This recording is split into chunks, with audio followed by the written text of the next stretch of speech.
Hello. So I've got an 05 6-liter Powerstroke here, and my block heater cord stopped working. What I need to do is replace that cord. I want to show you how to do it real quick. So you don't need to be under the hood. I just have it so that I have a little bit more light underneath there. What you're going to want is eye protection. I know I probably look like a dork, but you absolutely want eye protection. Turn it off. Little headlamp. You also need a few zip ties and wire cutters to get off the old zip ties. So what you're going to want to do is get underneath the front end of the truck here. Slide yourself back to where you see the starter. The starter's right up here. And I love cell phone lights. Makes it so much easier. Okay. So, here's the old one. And yes, actually I just plugged in the old one before I thought to record this. So, up on top of the starter. Starter's right here. You got your oil pan. Right above that, you got your starter.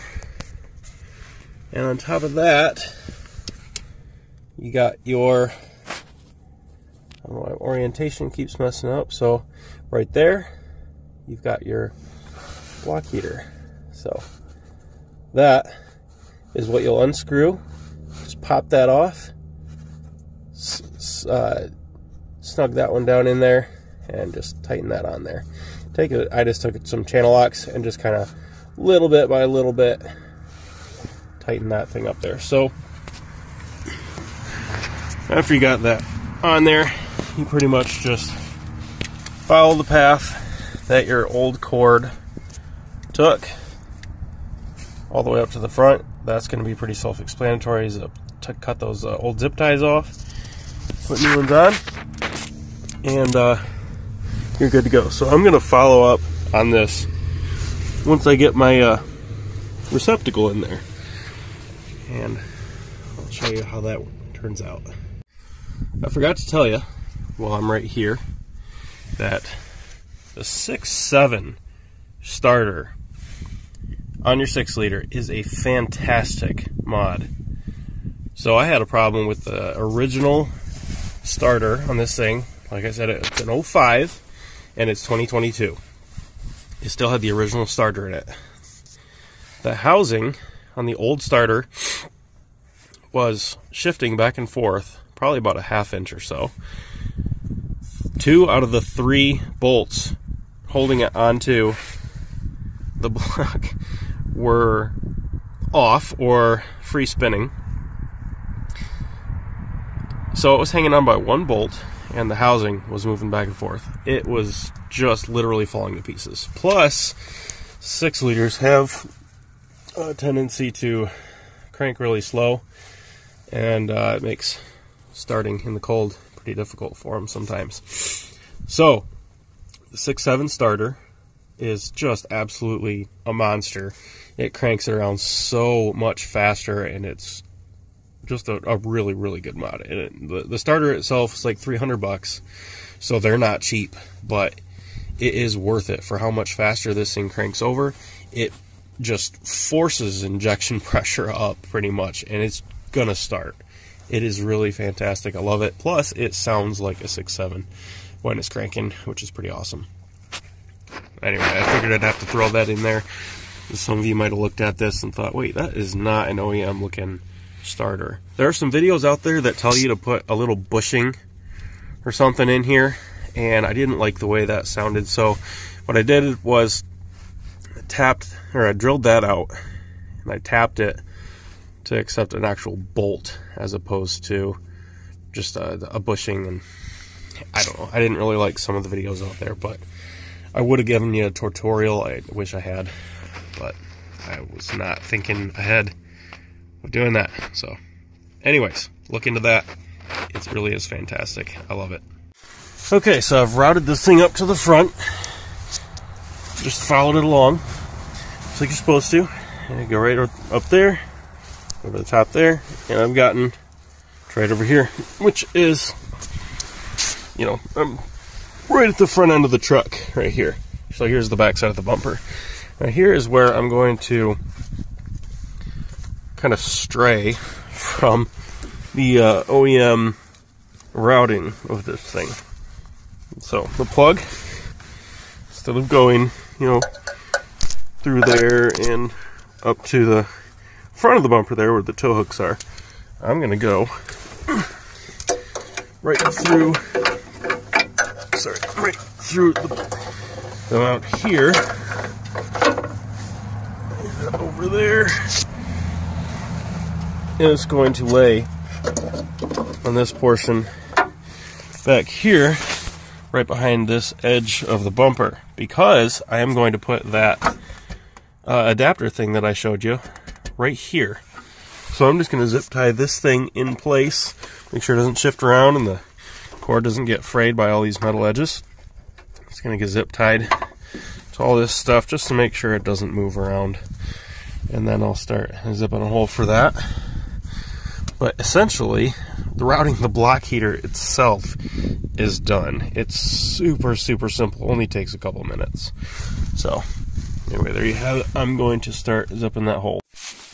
Alright, I also decided to do something a little bit differently than I said earlier too.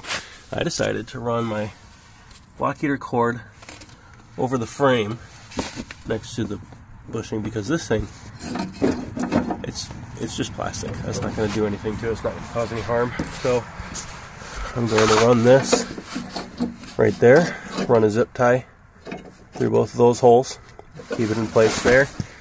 I'm just going to pretty much wrap it around stuff and zip tie it, make sure it don't move, and it's not going to get beat up in here.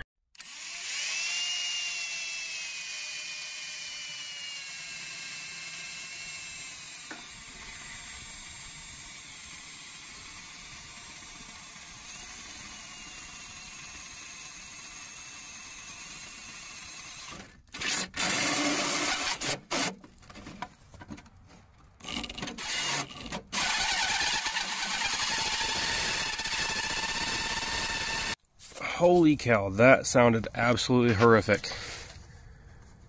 But got a nice 2-inch hole there. The standard hole saw kit from Milwaukee actually did really well. I just use it for wood, but I figured whatever, I'll toast this one and get another one. That did a really good job. So I was gonna fish this thing through there and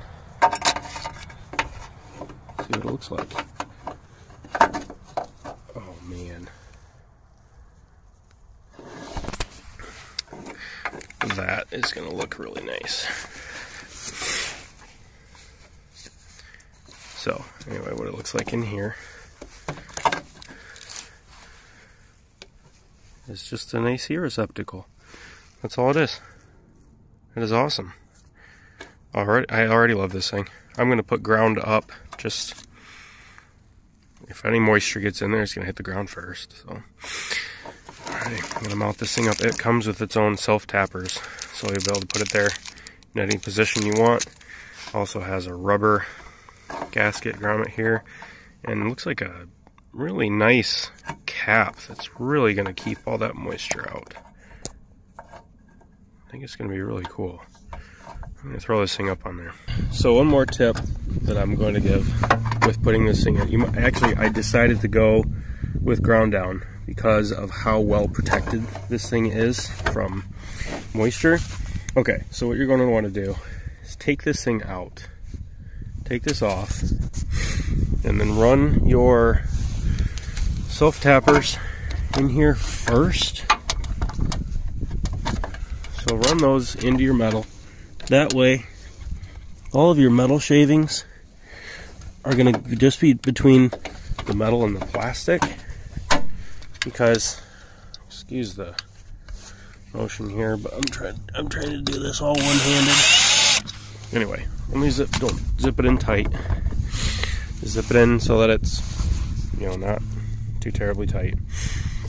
That way, when you run these self-tappers in there, it's going to collect a whole bunch of metal right in there. And if you just zip it through the grommet there, or that gasket, it's just going to send metal chunks all through the backside of that rubber. It's going to chew it up pretty good. So take that out. Just do a template. Let all those metal flakes fall to the ground when you take this thing back off to put your gasket back on. So do that first. Alright, this thing is just about on there, but I wanted to do one more little thing. Take advice or example of me, and don't snug these down too tight, because that plastic is not very strong, and I almost sent the head of that screw straight through that plastic. So just snug it like I did these other ones.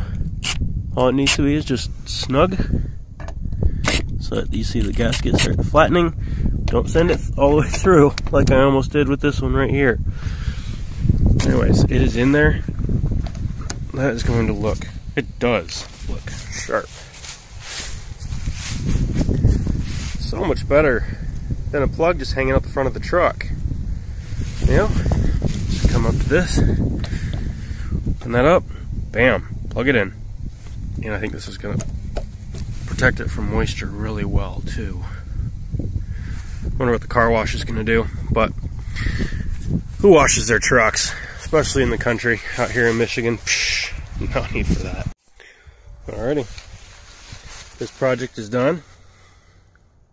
Just a nice, very simple receptacle to plug in the block heater.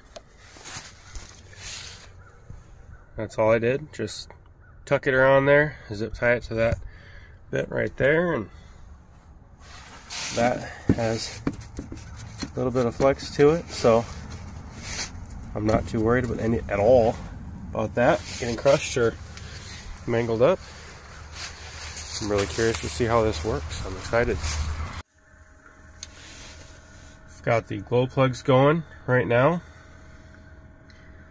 I wish that would turn on so I could show you that this, like, the temperatures are at 30 degrees or whatever it is outside right now. So, but 6.7 starter. Listen to this.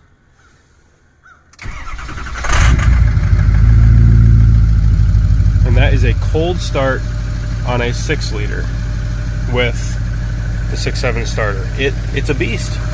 It does a really good job. And it's just purring. It's awesome. Alright, so I wanted to put in a little bit of a plug here and a little bit of advice for if you want to do this yourself with the block heater and the cord. You don't have to go to the auto parts store or dealership and pay those kind of prices. Really, what I ended up doing is I went on eBay and I found this